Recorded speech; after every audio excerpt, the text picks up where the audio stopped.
tal y como tú estás. Él con su gracia te quiere cambiar.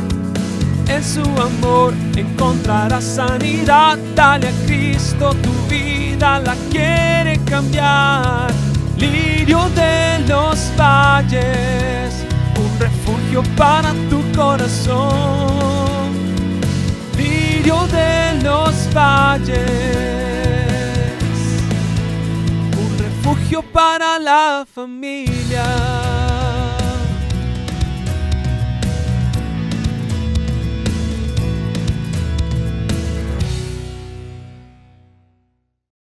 Primera de Corintios 11, versículos del 17 al 26, dice así: en el nombre del Padre, del Hijo y en la comunión de su Santo Espíritu, hablando el apóstol Pablo a la iglesia de Corinto. Esto se lo está diciendo a la iglesia de Corinto. Dice: al darles las siguientes instrucciones, no puedo elogiarlos, ya que sus reuniones traen más perjuicio que beneficio. En primer lugar, oigo decir que cuando se reúnen como iglesia, hay divisiones entre ustedes, y hasta cierto punto lo creo. Sin duda, tiene que haber divisiones entre ustedes para que se demuestre quiénes cuentan con la aprobación de Dios. De hecho, y escucha esto, el versículo 20, cuando se reúnen ya no es para comer la cena del Señor, porque cada uno se adelanta a comer su propia cena, de manera que unos se quedan con hambre mientras otros se emborrachan. ¿Acaso no tienen casas donde comer y beber? ¿O es que menosprecian a la iglesia de Dios y quieren avergonzar a los que no tienen nada? ¿Qué les diré? ¿Voy a elogiarlos por esto? Claro que no. Y continúa diciendo Pablo: yo recibí del Señor lo mismo que le transmití a ustedes, que el Señor Jesús, la noche que fue traicionado, tomó pan y después de dar gracias lo partió y dijo: esto es mi cuerpo entregado por ustedes, hagan esto en memoria de mí. De la misma manera tomó la copa después de cenar y dijo: esta copa es el nuevo pacto en mi sangre, hagan esto cada vez que beban de ella en memoria de mí. Porque cada vez que comen este pan y beben de esta copa, proclaman la muerte del Señor hasta que Él venga. Señor, te damos gracias, Padre, en esta mañana por la oportunidad de estar acá, porque podemos venir delante de tu presencia y podemos recibir lo que tú tienes para nosotros, Señor. Desde el primer momento tú estás hablando a nuestras vidas, Señor. Desde que entramos por esas puertas, quizás incluso desde que abrimos nuestros ojos, Señor, tú estás constantemente susurrando a nuestro corazón, Señor.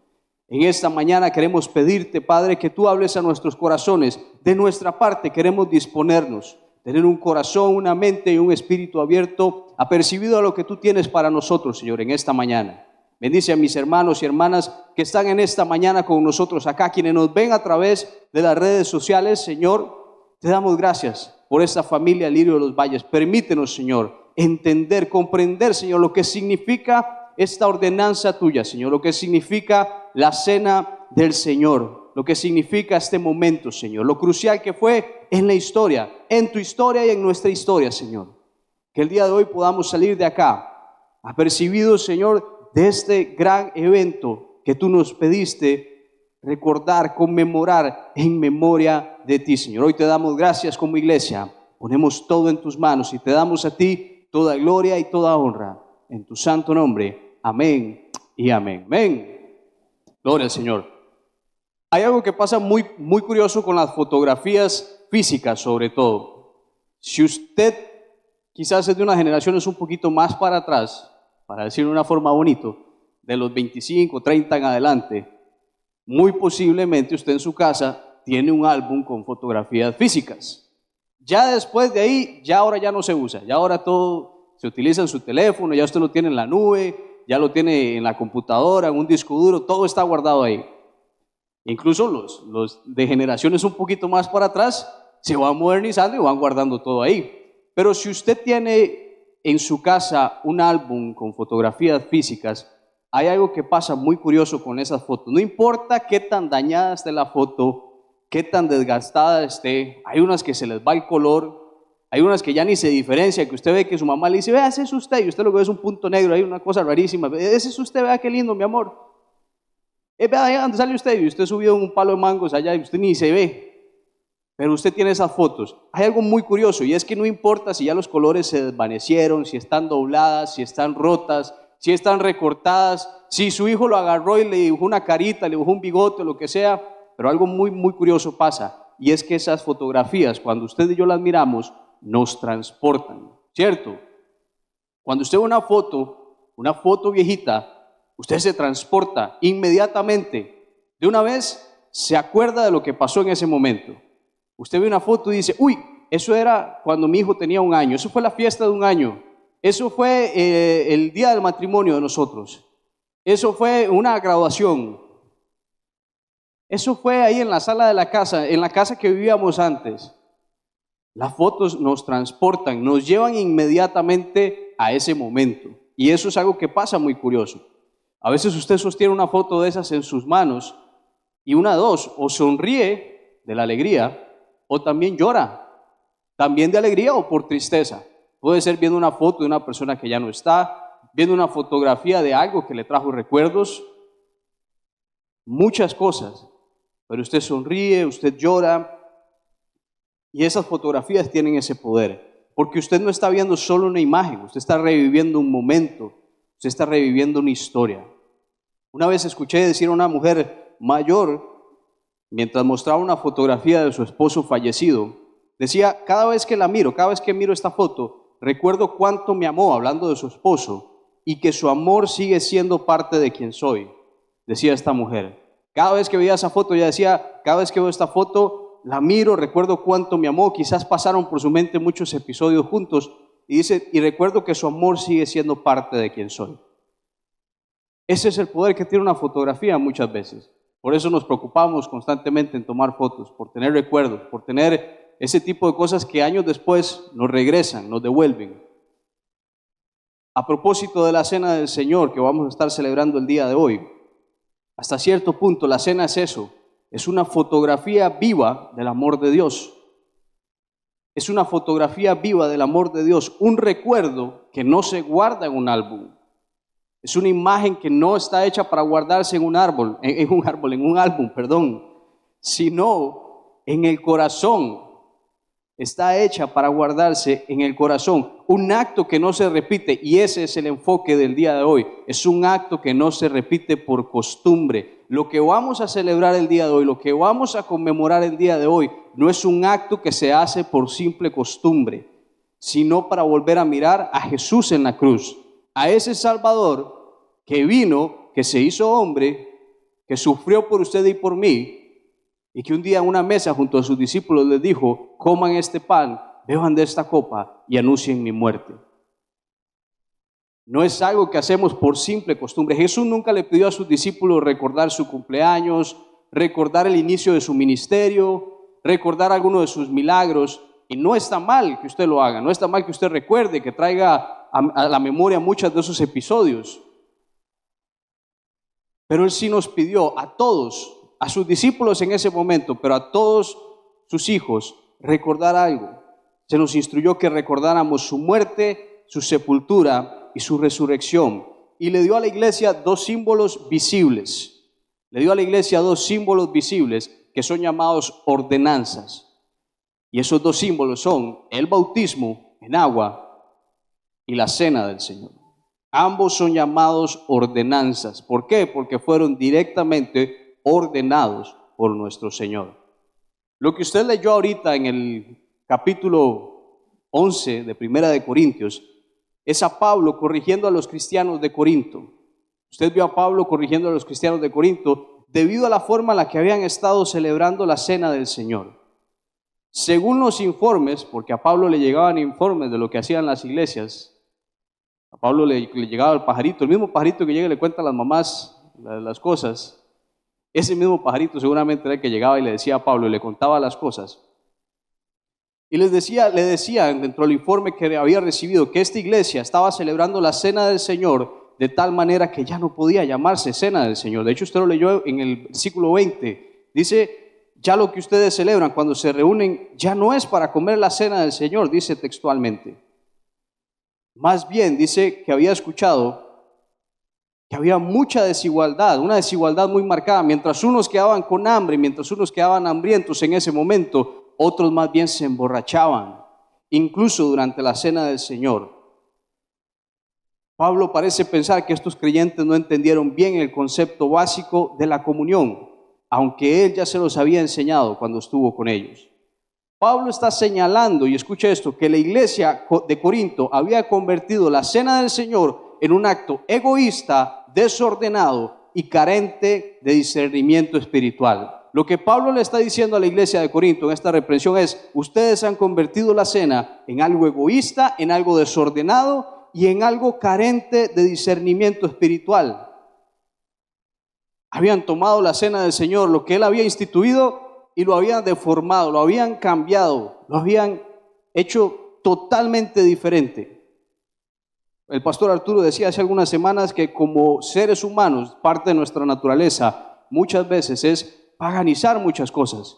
Incluso este tipo de cosas, ordenanzas que el Señor nos ha dejado, muchas veces como seres humanos, nuestra naturaleza comienza a cambiar y a desfigurar lo que el Señor nos ha pedido. Y cuando vamos y leemos la palabra nos damos cuenta que pudimos haber estar haciendo algo que era totalmente contrario a lo que la palabra del Señor dice. Usted y yo tenemos que estar siempre apercibidos de lo que dice la palabra. Y Pablo aquí le da una explicación extraordinaria a la iglesia de Corinto, pero hoy a usted y a mí, Iglesia Lirio de los Valles, que vamos a participar de la cena del Señor, de recordar qué es lo que estamos haciendo, por qué es que estamos pasando acá. ¿Qué simboliza lo que estamos haciendo? Pablo nos da una clase en 3-4 versículos, nos da una clase, una explicación magistral de lo que significa la cena del Señor. Y antes de entrar a eso, usted me dice: Luis José, ¿por qué yo tengo que aprenderme eso? No, hombre, yo tengo más años que usted en la iglesia. Yo estoy aquí desde hace tiempo, yo me sé de memoria, hasta le recito el versículo si quiere de memoria. Es que justamente es eso. Necesitamos bajar muchas ideas de aquí a aquí, de su mente a su corazón, porque si no corremos el mismo riesgo que corrió la iglesia de Corinto, que es convertir un acto sagrado en una rutina vacía. Y escuche, dije, corremos el mismo riesgo, me incluyo.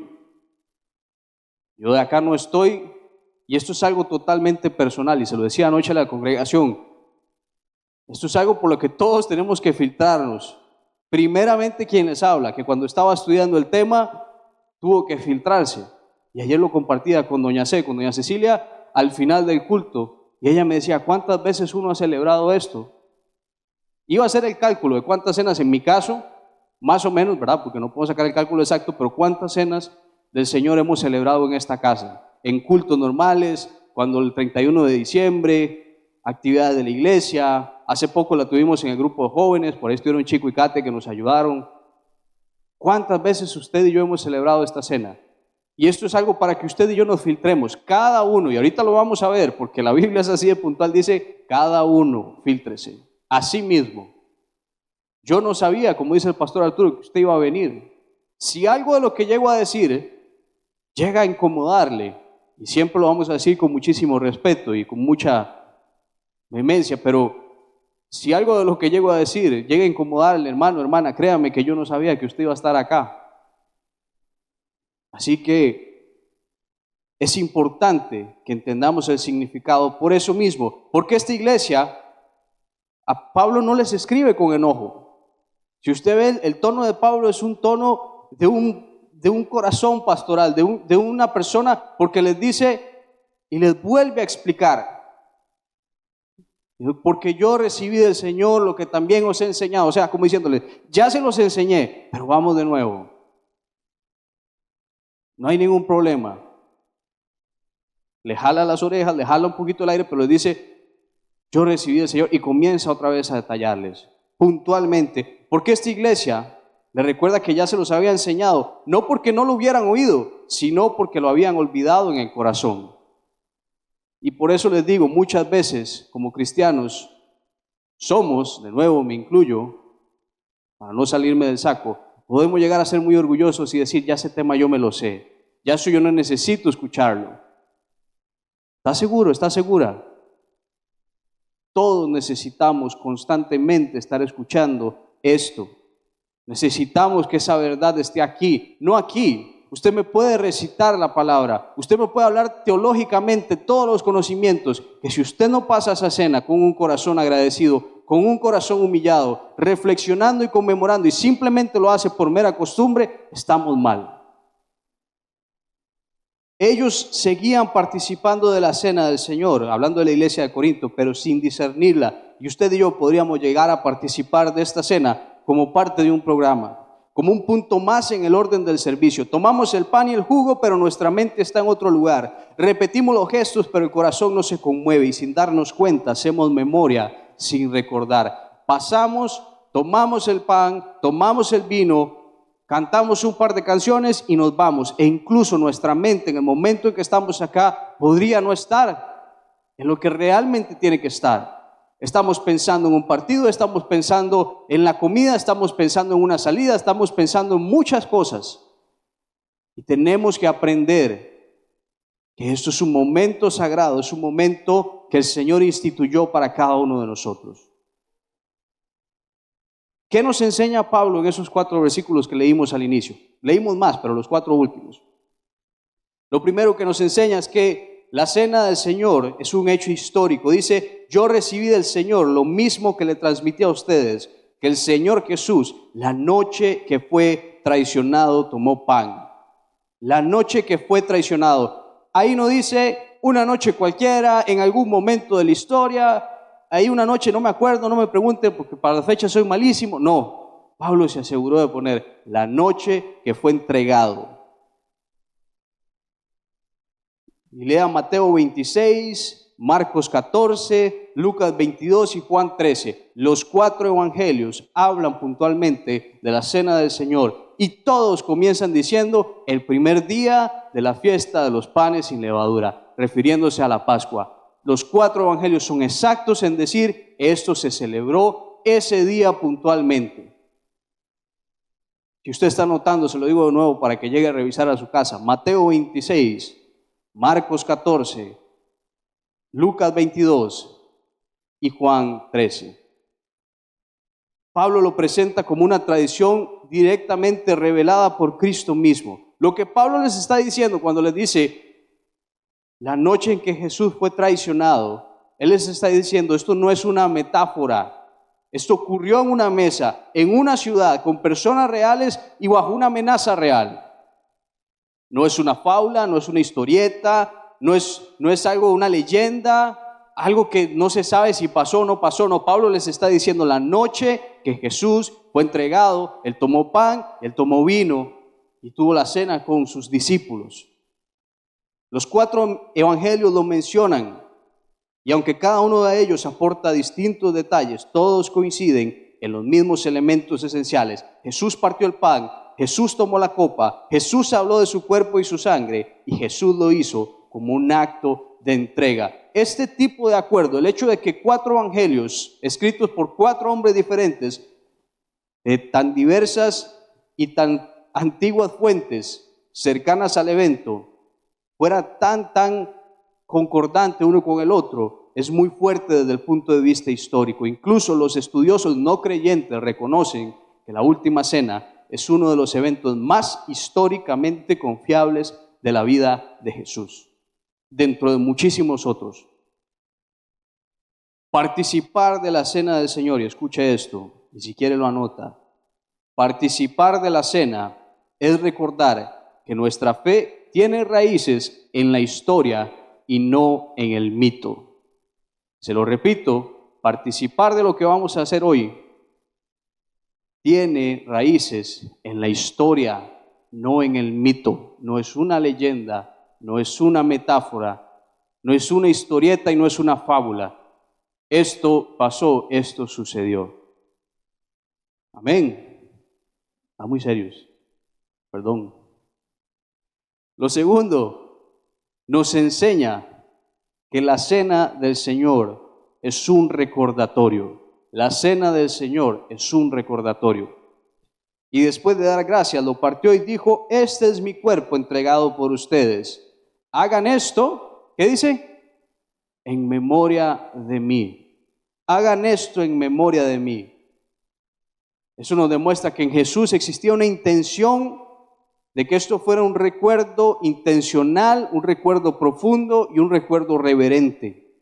Y usted me pregunta, Luis José, sí, hagan memoria de mí, pero puntualmente, ¿qué es lo que yo tengo que recordar? Y es una pregunta válida.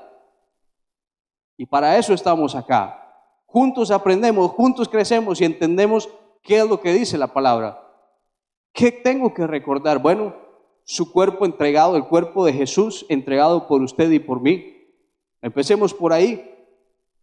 El pan que usted y yo partimos no es solo pan, es un recordatorio visual y tangible, es un símbolo, y ahorita lo vamos a ver. No es literalmente el cuerpo de Cristo, es un símbolo y un recordatorio visual y tangible del cuerpo de nuestro Señor entregado voluntariamente por nosotros. Es una forma de decir, no se olviden de lo que costó su perdón.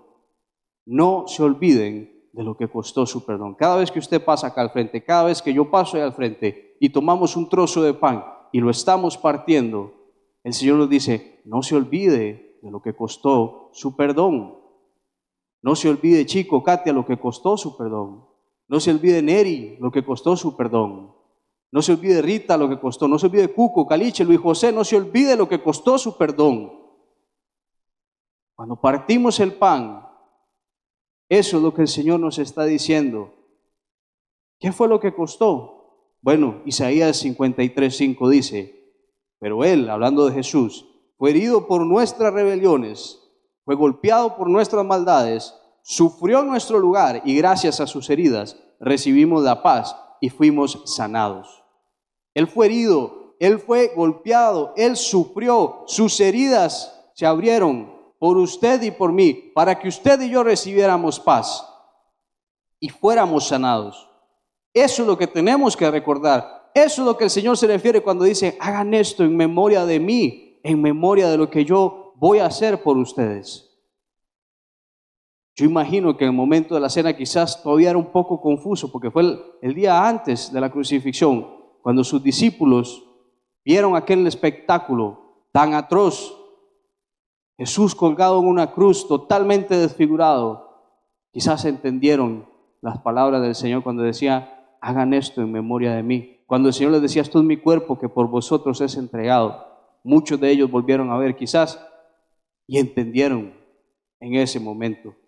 Porque lo otro que usted y yo tenemos que recordar es que es un sacrificio personal. No fue un acto simbólico, no es algo metafórico. Jesús realmente sufrió. Jesús realmente murió y lo hizo por usted y por mí. Recordar eso nos mantiene vivo ese amor, ese temor por el Señor, ese agradecimiento al Señor. Recordar todos los días que el Señor se entregó por nosotros nos mantiene vivos ese amor y nos guarda del orgullo, de la soberbia, de la arrogancia que muchas veces como seres humanos podemos experimentar. Recordaba una canción de Marcos Vidal, cantante cristiano. Bueno, para los que lo escuchan saben que es poeta cristiano casi. Marcos Vidal, en una de sus canciones, A ti la gloria, en 1990, hay una parte puntual de esa canción que siempre me ha llamado la atención poderosamente, y es cuando Marcos dice, y si alguna vez me alzase con soberbia y pretensión, hablando de su vida, de lo que ha logrado, de hasta dónde ha llegado, intentando ser yo mismo el autor, hazme ver tu cuerpo herido, hablándole a Jesús, y avergüénzame, Señor. A ti la gloria, solo a ti el honor.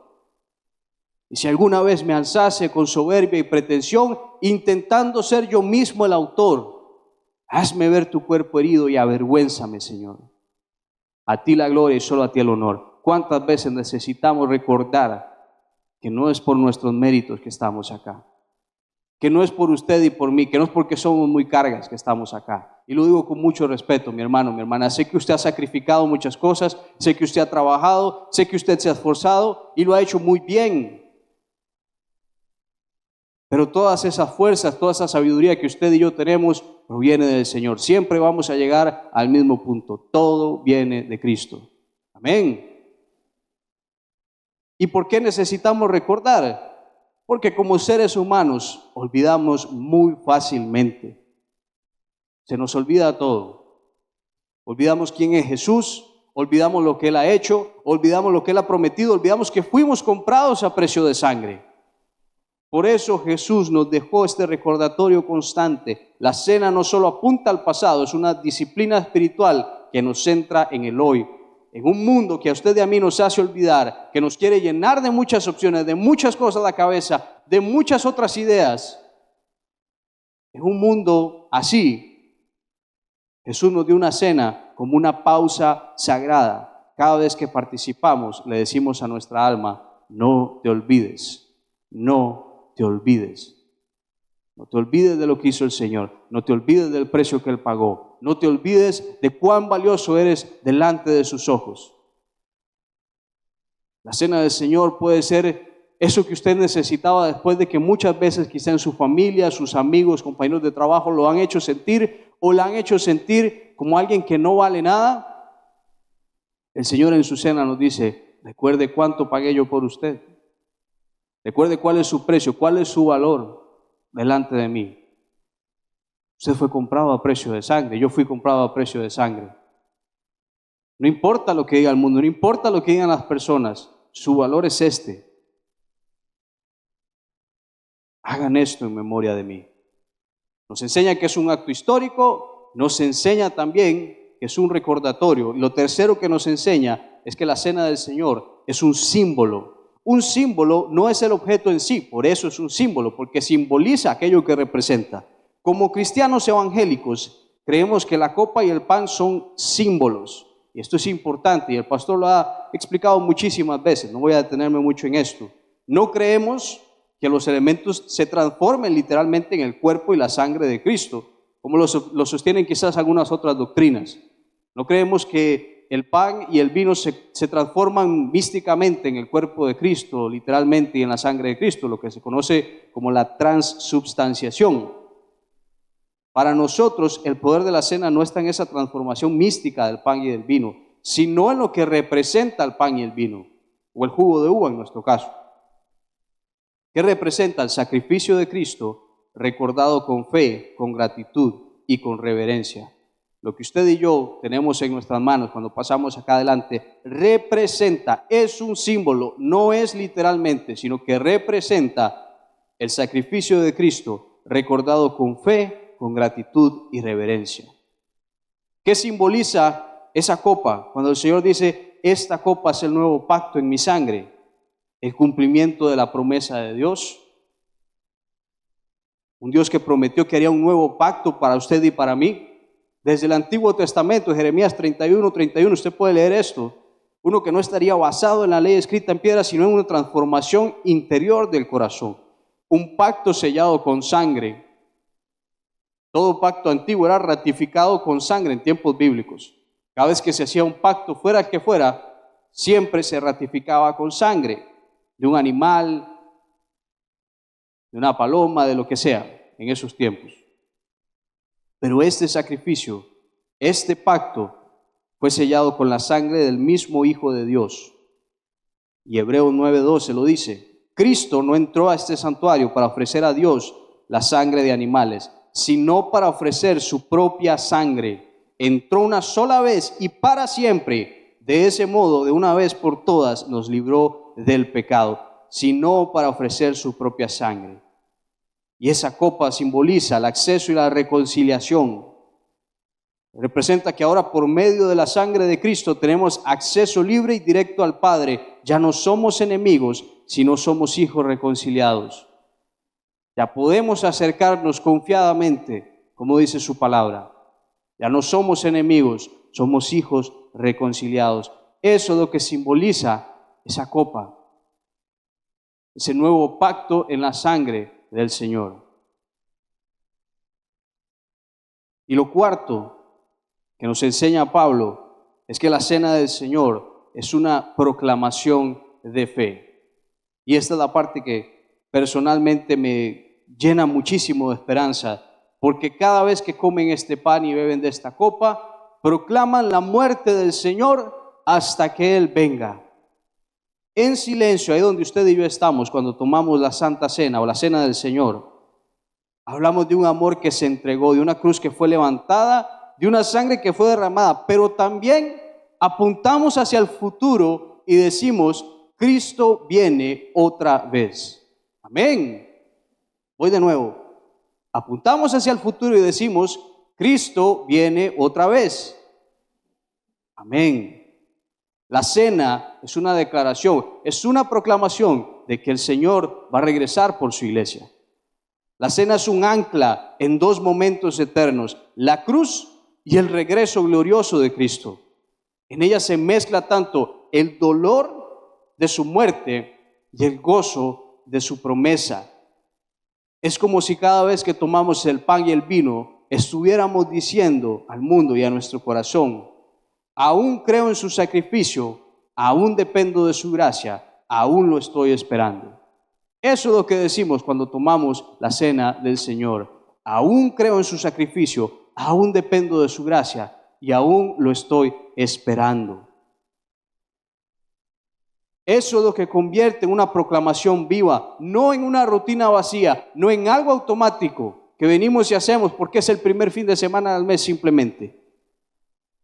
Es una expresión activa de nuestra fe, es una confesión silenciosa que declara: Jesús murió por mí y Jesús volverá por mí. Amén. Yo creo que usted repita eso conmigo y diga: Jesús murió por mí, Jesús volverá por mí. Díganlo una vez más: Jesús murió por mí y Jesús volverá por mí. Amén. Créalo aquí. No se lo aprenda tanto aquí, apréndaselo acá. Jesús murió por mí, Jesús volverá por mí. La cena del Señor mantiene viva la llama de nuestra fe en lo que Cristo ya hizo y nos mantiene expectantes por lo que ha de hacer. No es una rutina vacía. Así que Luis José, ¿quién debe tomar la cena del Señor? Habiendo leído estos 4 versículos y esta clase que Pablo nos da, la respuesta es muy sencilla: solamente aquellos que han creído. Esta cena es la cena del Señor, así que solamente aquellos que han creído pueden tomar la cena, porque el que come y bebe sin discernir el cuerpo, come y bebe su propia condena, dice 1 Corintios 11:29. Este versículo es bastante aleccionador, especialmente para los creyentes que participamos regularmente en la comunión. La pregunta que esto plantea es: ¿qué significa discernir el cuerpo del Señor? ¿A qué se refiere la Biblia cuando dice: porque el que come y bebe sin discernir el cuerpo, come y bebe su propia condena? Discernir el cuerpo del Señor es entender primeramente los elementos del pan y la copa. En otras palabras, la cena del Señor no debe tratarse como si fuera una comida más para satisfacer nuestra hambre física, sino que debe tratarse con respeto y sumisión. Desde el momento en que usted y yo nos estamos preparando para pasar para acá, en usted y en mí tiene que existir una actitud de sumisión, una actitud de respeto, de lo que simboliza este momento, de lo que representa este momento. Ojalá usted pase aquí desde el momento en que viene de su silla, venga dándole gracias al Señor, recordando ese sacrificio, recordando lo que el Señor hizo. Discernir el pan y la copa, entender lo que estamos celebrando, entender lo que estamos conmemorando, lo que representa, que ya se los dije, el pan. No te olvides de cuánto costó tu perdón. La copa, esa sangre preciosa que fue derramada por usted y por mí, ese nuevo pacto que nos reconcilia con el Señor, que nos permite tener acceso directo al Padre. Y también participar en la comunión significa anunciar la muerte de Jesús. Y el discernir el cuerpo significa que si una persona proclama la muerte de Jesús, pero no obedece el Evangelio, esa persona esencialmente de alguna manera está retando a Dios para que lo pueda juzgar, para ser juzgado, porque la palabra lo dice textualmente: quien come y bebe sin discernir el cuerpo, come y bebe su propia condena. Tenemos que entender la importancia de pasar aquí delante con un corazón rendido, arrepentido, que busca al Señor. Viendo todo esto, digo: José, ¿cómo me preparo para la cena del Señor? Porque con todo eso que usted acaba de decir, de ahí, pues mejor me quedo en la silla. No, no es la idea, y lo vamos a ver ahorita en la palabra. Porque con lo que usted acaba de decir, con todo lo que acaba de explicar Luis José, de ahí, solamente de querubín para arriba puede pasar. Entonces, de arcángel hacia arriba, nada más, yo no puedo pasar. Si fuese así, mi hermano, el que les habla sería el primero que no podría pasar, que no podría celebrar la cena del Señor. La palabra del Señor es tan llena de su gracia y de su misericordia que nos deja siempre la respuesta a las preguntas que nos hacemos. ¿Cómo me preparo entonces para pasar a la cena del Señor? Si leyendo lo que acabamos de leer, de discernir el cuerpo de Cristo, me doy cuenta que hay algo que no me permite pasar, ¿qué debo hacer? Bueno, si usted se devuelve un par de versículos atrás, dice, por lo tanto, cualquiera que coma el pan o beba de la copa del Señor de manera indigna, será culpable de pecar contra el cuerpo y la sangre del Señor. Así que cada uno debe examinarse a sí mismo antes de comer el pan y beber la copa. Eso es lo que usted tiene que hacer. Eso es lo que yo tengo que hacer. Analizarnos, examinarnos a nosotros mismos. La Biblia nos llama a acercarnos a la mesa del Señor de una manera digna. ¿Qué significa eso? ¿De manera perfecta? No, porque ninguno de los que está aquí es perfecto, sino la manera en que nos acercamos, que veamos la manera en que nos estamos acercando, muchas veces con ligereza, muchas veces con indiferencia, con hipocresía o sin reverencia. Pablo lo que hace es llamar a examinarse cada uno a sí mismo. El llamado no es examinar al de al lado, y esto es muy importante porque cómo nos gusta examinar a los demás, ¿verdad? ¿Cómo nos gusta? Dice, examínese cada uno a sí mismo. No se trata de ver quién pasa o quién no pasa.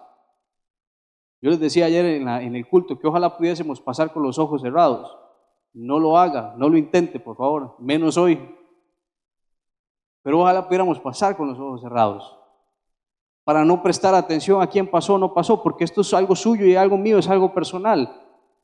Pablo dice, examínese cada uno a sí mismo. No se ponga a ver, mira, fulanita pasó, mira aquel a dónde va. Uy, vea al hermanito donde está allá al frente, levantando manos y todo. Dice, examínese cada uno a sí mismo. Y cuando dice examínese es, pregúntese, ¿estoy reconciliado con Dios? ¿Hay pecado en mí? ¿Hay algo que no he confesado, que debo entregar? ¿Estoy caminando en comunión con mis hermanos, con mi iglesia? ¿Estoy valorando lo que Cristo hizo por mí en la cruz? Si hay algo que usted haya, algo que usted encuentra, que se sienta como ese estorbo que no le permite pasar, la Biblia no dice, ojo, no dice, examínese cada uno a sí mismo y si encuentra algo regrese dentro de 6 meses. Examínese cada uno a sí mismo y si encontró algo, vaya, solicite una carta a la oficina del pastor firmada por el pastor y varias personas. No. Dice, examínese cada uno a sí mismo. En ese proceso, pida perdón, arrepiéntase, porque el Señor perdona inmediatamente.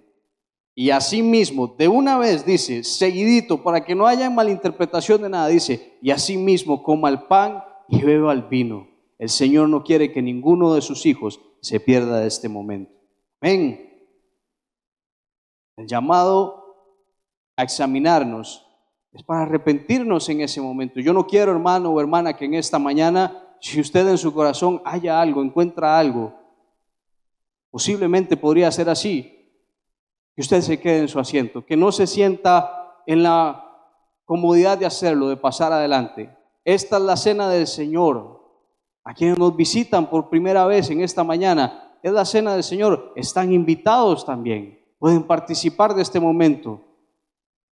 Porque no es la cena de Luis José, no es la cena del pastor, no es la cena del Lirio de los Valles, es la cena del Señor. Cualquiera que lo reconozca, cualquiera que se entregue y se arrepienta y pida perdón, puede pasar y celebrar este momento. Simplemente, si hay algo que usted encuentra, estamos a una distancia de una oración. Leo lo que dice el Salmo 139, versículos 23 y 24, mientras los hermanos diáconos, si gustan, pueden ir preparándose. El Salmo 139, 23, 24, puede guiarnos en esa oración, ese examen personal que debemos hacer. El salmista dice, Dios mío, mira al fondo de mi corazón y ponga a prueba mis pensamientos. Dime si mi conducta no te agrada y enséñame a vivir como quieres que yo viva. Esa puede ser un ejemplo de una oración que usted y yo podemos hacer delante del Señor. Decirle, Dios mío, mira al fondo de mi corazón, pon a prueba mis pensamientos Dime si mi conducta no te agrada y enséñame a vivir como quieres que yo viva.